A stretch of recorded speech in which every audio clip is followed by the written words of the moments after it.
नमस्कार दोस्तों, स्वागत है आप सभी का। आज इस वीडियो में हम बात करेंगे दुनिया के टॉलेस्ट नटराज स्टैचू की। नटराज भगवान शिव का एक स्वरूप है जहाँ पे वो नृत्य करते हैं। इस नृत्य को कॉस्मिक डांस कहा जाता है। नटराज को लॉर्ड ऑफ डांस कहा जाता है। तो ये वर्ल्ड का टॉलेस्ट नटराज स्टैचू अभी हाल ही में भारत में, आप सब जानते हैं कि G20 का समिट हो रहा है, तो वहाँ पे इसको रखा गया है। तो इससे रिलेटेड जितने भी इंपॉर्टेंट फैक्ट्स हैं वो हम सब देखेंगे। इस स्टैचू को अष्ट धातु में बनाया गया है। इस वीडियो में आप बहुत चीज़ें सीखने वाले हो, इसलिए आप इस वीडियो को अंत तक देखिएगा। चैनल पर नहीं हो तो सब्सक्राइब अवश्य करिएगा और politics, economy, GK, tech, geography, science, environment and ecology के तमाम वीडियोस को देखने के लिए एक बार हमारी प्लेलिस्ट को जरूर चेक करिएगा। चलिए दोस्तों, शुरुआत करते हैं। जैसे कि आप सब जानते हैं कि इस बार का G20 हमारे भारत में हो रहा है। G20 समिट का वेन्यू जो हमारे भारत की कैपिटल दिल्ली में है, वहाँ पे पूरे दुनिया के जो लीडर्स आएंगे उनको एक बहुत ही सुंदर ब्रेथ टेकिंग भगवान नटराज का 27 फीट का टॉल स्टैचू उन्हें ग्रीट करेगा। नटराजन, जैसे मैंने आपको कहा, भगवान शिव का कॉस्मिक डांस का स्वरूप है, जहाँ पे भगवान शिव कॉस्मिक डांस करते हैं। ये है 27 फीट टॉल नटराज का स्टैचू जो कि G20 समिट के वेन्यू में रखा गया है। नटराज भगवान को हम लॉर्ड ऑफ डांस बोलते हैं। नटराज जो है ये एपोकलिप्स और क्रिएशन को रिप्रेजेंट करता है। भगवान इस प्रकार का डांस करते हैं ताकि दुनिया को जो माया है, ये माया का जो जाल है, इससे बाहर निकाला जाए और उन्हें ट्रांसफॉर्म किया जाए पावर और इनलाइटनमेंट की तरफ, मोक्ष प्राप्ति की तरफ, साल्वेशन की तरफ। तो ये रिप्रेजेंट करता है एपोकलिप्स। जितनी भी माया की दुनिया है उसको मैं ख़त्म कर दूंगा और मैं नए सिरे से एक नई दुनिया, एक नए वर्ल्ड को क्रिएट करूंगा। ये है नटराजन, ये है लॉर्ड ऑफ डांस भगवान शिव का एक बहुत ही बेहतरीन, बहुत ही सुंदर कॉस्मिक डांस करते हुए का स्वरूप। ये जो मैग्निफिसेंट स्कल्पचर है ये 8 मेटल एलॉय से बना है जिसको हम अष्ट धातु कहते हैं। इसका वेट 18 टन है, 18 टन इसका वेट है। इसीलिए दिल्ली तक ट्रांसपोर्ट करने के लिए इसको 36 टायर्स का ट्रेलर लगा था।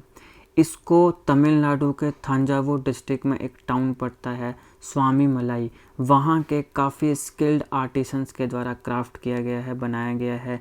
स्वामी मलाई जो है ये एक टाउन है जो कि ट्रेडिशनल मेटल वर्क के लिए ही जाना जाता है। इस स्टैचू को बनाने के पीछे जो प्राइमरी स्कल्पचर हैं जिन्होंने मुख्यतः इस मास्टरपीस को बनाया है, डिज़ाइन किया है, वो 61 साल के श्रीकंठ स्थापति और उनके भाई राधा कृष्णा स्थापति और स्वामीनाथा स्थापति हैं। ये जो फैमिली है, स्थापति फैमिली, ये पिछली 34 जनरेशन से स्कल्पचर्स बनाने का काम कर रही हैं। इनका ये जो क्राफ्ट है ये चोला डायनेस्टी से चलता आ रहा है। इन्हीं के पूर्वजों ने चोला ईरा के समय भारत के आर्ट एंड आर्किटेक्चर का एक बेहतरीन नमूना बृहदेश्वर टेम्पल को बनाया था। स्थापति फैमिली जो है, इन्होंने ये ट्रेनिंग एंशियंट जो हमारा गुरुकुल सिस्टम हुआ करता था उससे ली और फिर जनरेशन टू जनरेशन इस नॉलेज को, इन स्किल्स को पास ऑन किया।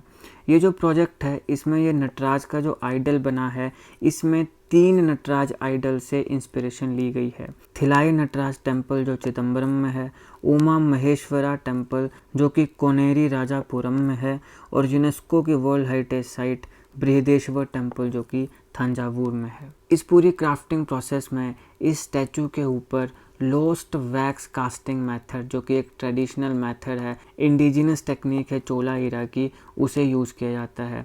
इस प्रोसेस में हाईली डिटेल वैक्स मॉडल जो है उसको पहले क्रिएट किया जाता है, फिर उसे इंट्रिकेट ऑर्नामेंट्स, अलग अलग सुंदर सुंदर ऑर्नामेंट्स से उसे अडोन किया जाता है, सजाया जाता है। एक यूनिक अलूवियल सोइल पेस्ट होता है जो कि एक्सक्लूसिवली स्वामी मिलाई जो एक टाउन है जो हमने पहले देखा वहीं पे मिलती है, उसका यूज़ किया जाता है पूरे के पूरे मोल्ड को, उस मॉडल को कवर करने के लिए।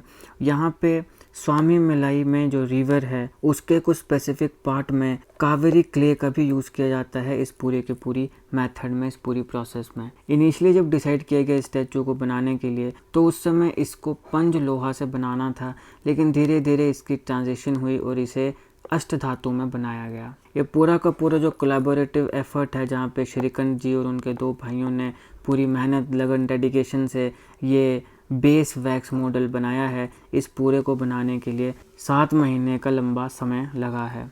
ये जो रिमार्केबल नटराज स्टैचू है ये 10 करोड़ रुपए की लागत से बना है, इंक्लूसिव ऑफ GST। तो ये था दोस्तों इस लेक्चर का एनालिसिस। वर्ल्ड का टॉलेस्ट स्टैचू कैसे बना, किसने बनाया, अष्ट धातु में ये बना है और कहाँ पे इसको रखा गया है। G20 समिट का जो वेन्यू है, इस बार G20 भारत में हो रहा है, दिल्ली में हो रहा है। तो ये हमने इस लेक्चर का एनालिसिस देखा। आई होप आपको वीडियो अच्छी लगी हो। अगर आपको अच्छी लगे तो लाइक करिएगा, शेयर करिएगा। Politics, economy, GK, geography, science, environment and ecology के तमाम वीडियोस को देखने के लिए एक बार हमारी प्लेलिस्ट को जरूर चेक करिएगा और जीके करंट अफेयर की ऐसी वीडियोस को देखने के लिए हमारे चैनल को सब्सक्राइब करिएगा। Thank you so much for watching.